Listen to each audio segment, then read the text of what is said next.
Hello everyone, welcome to my channel. Please subscribe and keep watching more details. General Hospital Thursday, October 17 recap. Scout fears Sam's surgery Rick tricks Christina into public Ava outburst. General Hospital, GH, spoilers recap for Thursday, October 17, reveals that Holly Sutton, Emma Sams, insisted on entering the Quartermain mansion and tried to warn Sasha Gilmore Corbin, Sophia Matson, that she was headed for disaster. Sasha acted like Holly had done a pretty good job of abandoning her so far and was just glad her Nana had taken her in. Although Holly acknowledged that she felt Sasha as a mother, she was trying to help her now and pushed her not to get more involved with Cody Bell, Josh Kelly. Holly eventually blurted out that Cody was Sasha's cousin, but Sasha didn't believe her. Once Holly explained that Robert Scorpio, Tristan Rogers, was Sasha's father, Sasha was skeptical of that news too. Despite Holly's excuses for all her secrets, Sasha assumed her latest revelation was some sort of con and wanted no part of it. Holly urged Sasha to see that she was telling the truth, but Sasha didn't want Holly in her life and warned her to stay away from Cody as she stormed out. In the stables, Tracy Quartermain, Jane Elliott, told Cody about Sasha asking Michael Corinthos, Chad Dell, for money, and gave him a chance to spill his side of the Serenity story. Cody opened up about his dream of running a ranch there, but he didn't want Tracy thinking she was exploiting him for his money. Although Tracy seemed willing to give it, Cody maintained that if this dream came true, it'd be because he figured things out on his own. Afterward, Tracy saw Sasha exiting the front mansion door looking upset, so she quizzed Holly about what happened. Holly didn't spill anything and acted like she was just popping in after helping to bring Lucky Spencer, Jonathan Jackson, home. Holly also mentioned Cody being Max Scorpio's, John J. York, son, but Tracy warned that he wasn't her concern and still seemed suspicious of her presence there. Back with Sasha, she found Cody and planted a big kiss on him. Cody got a bit handsy, so Sasha pumped the brakes and rushed out claiming she'd forgotten a souffle.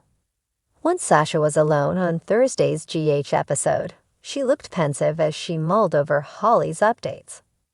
In Jordan Ashford's Tanisha Harper office, Alexis Davis, Nancy Lee Grahn, showed up to discuss Molly Lansing Davis, Kristen Vaginos, and TJ Ashford's, Taj Bello, relationship struggles.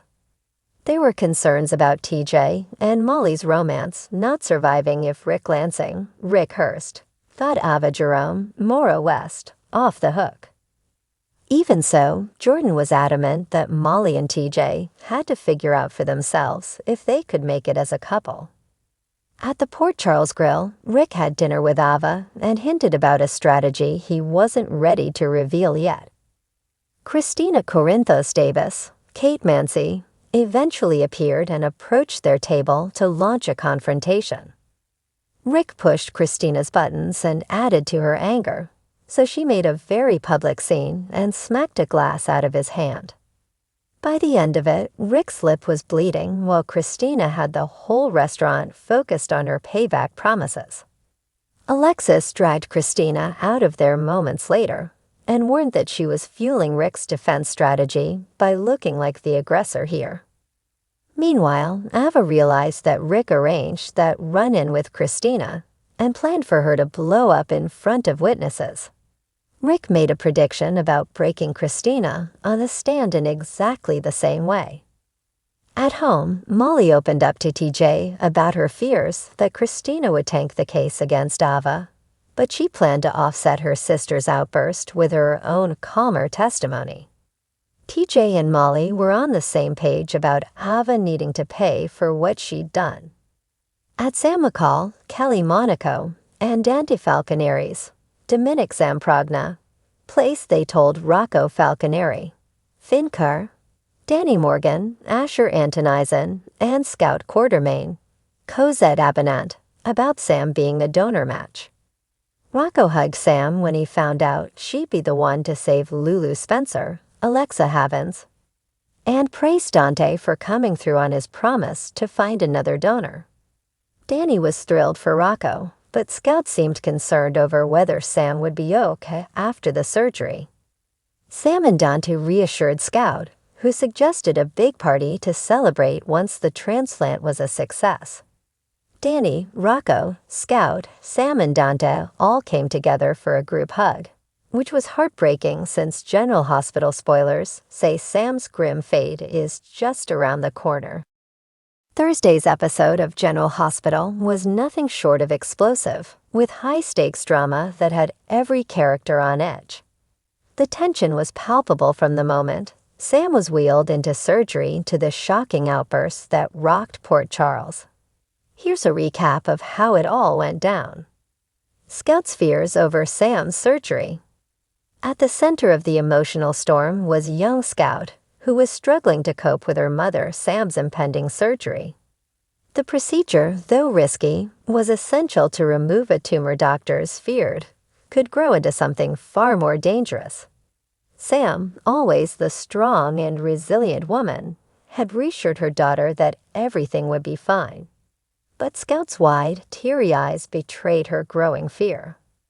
At the hospital, Drew did his best to comfort Scout, pulling her into a tight hug. "Your mom's the toughest person I know," Drew said softly.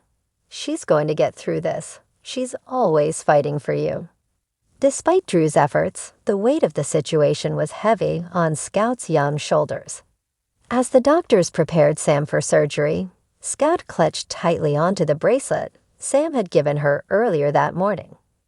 The bracelet had a small heart charm, something Sam promised would keep them connected even while they were apart. "Whenever you feel scared, just touch the heart and know I'm right here," Sam had said with a smile, but Scout was too young to hide the worry in her heart. In the waiting room, Drew sat beside Scout, who was now silent, staring at the floor. His own worry was clear, but he was determined to stay strong for his daughter. Molly and TJ arrived, having dropped everything to be there for their family. TJ immediately took Scout under his wing, engaging her in conversation about everything except the surgery. It was his way of helping the little girl take her mind off the fear gnawing at her insides. Meanwhile, Alexis was struggling with her own anxiety over Sam's condition. Pacing back and forth, she couldn't help but feel the weight of her past mistakes, the moments when she hadn't been there for her daughter. "She's going to be fine," Molly reassured her mother, pulling Alexis into a firm embrace. "You've always been there for Sam. She knows how much you love her." But even Molly's words couldn't soothe the gnawing dread that had settled in the pit of Alexa's stomach. She tried to focus on Sam's strength and resilience, but the thought of losing her daughter was almost too much to bear. Rick Lansing strikes again. While the tension at the hospital simmered, another storm was brewing across town. Rick Lansing, ever the master manipulator, was up to his old tricks again. This time, his target was none other than his estranged niece, Christina Corinthos Davis. Rick had been lurking in the shadows, waiting for the perfect moment to strike, and Thursday's episode revealed just how far he was willing to go to get what he wanted. Christina, who had been doing her best to avoid any unnecessary drama in her life, found herself face to face with Rick after he arranged a seemingly innocent encounter at Kelly's diner. He had carefully planned the meeting, playing the part of the concerned uncle who only wanted to catch up with his family. But Christina, who had always had her guard up when it came to Rick, wasn't buying his act. "What do you want, Rick?" Christina asked bluntly, her eyes narrowing with suspicion. She had seen this routine before and wasn't about to let him worm his way back into her life. Rick, ever the charmer, gave her a disarming smile. "Christina, you wound me. I just wanted to talk, catch up, see how you're doing. Is that so wrong?" Despite her instincts screaming at her to walk away, Christina allowed herself to sit down and listen. And that's when Rick made his move. He began subtly planting seeds of doubt about Ava Jerome, carefully choosing his words to provoke an emotional reaction. "I just can't believe how Ava's managed to worm her way back into the Corinthos family after everything she's done," Rick said, shaking his head in mock disbelief. "It's like no one remembers how she destroyed Morgan, how she almost destroyed Sonny's life." Christina stiffened at the mention of her brother Morgan, her emotions bubbling just beneath the surface. Rick knew exactly how to push her buttons, and he wasn't afraid to use her pain against her. "She's a snake, Christina," Rick continued, his voice low and conspiratorial. "And I'm just worried that people like her, they never really change. She's dangerous, and you, of all people, should be the one to speak out. You have a voice, people will listen." Christina clenched her fists under the table, Rick's words fanning the flames of her anger. She had tried so hard to stay out of the family drama, to focus on her own life, but Rick had struck a nerve. He had reminded her of the deep pain Ava had caused her family, and now it was impossible to ignore. The outburst. Later that afternoon, Rick's plan came to full fruition. At a public charity event hosted by the Metro Court, where Ava was mingling with the elite of Port Charles, Christina arrived, her emotions still raw from her earlier conversation with Rick. As soon as Christina spotted Ava across the room, something inside her snapped. The rage, the grief over Morgan's death, the years of hurt all boiled over in an instant. Before anyone could stop her, Christina stormed across the room, her voice ringing out in a furious shout. "You have no right to be here." Christina screamed, pointing an accusatory finger at Ava, who turned in shock. "After everything you've done to my family, how dare you show your face in public?" The room fell silent as all eyes turned to the scene unfolding. Ava, usually quick on her feet, was momentarily stunned, unsure of how to respond. But Christina wasn't done. She marched up to Ava, her voice rising with each word. "You destroyed my brother's life. You've destroyed my family." Christina's voice cracked with emotion, and the weight of her grief was palpable in every word. Rick, lurking in the background, watched with a satisfied smirk. His plan had worked perfectly. He had manipulated Christina into a public meltdown, knowing full well the damage it would cause to her reputation, and to Ava's. Ava, regaining her composure, tried to calm Christina down. "Christina, I'm so sorry. I never meant. Don't you dare apologize." Christina cut her off, tears welling in her eyes. "You don't get to apologize. Not after everything." Sonny, who had been standing nearby, quickly rushed to Christina's side, trying to defuse the situation. But the damage had already been done. Rick had successfully stirred the pot, and the fallout was only just beginning.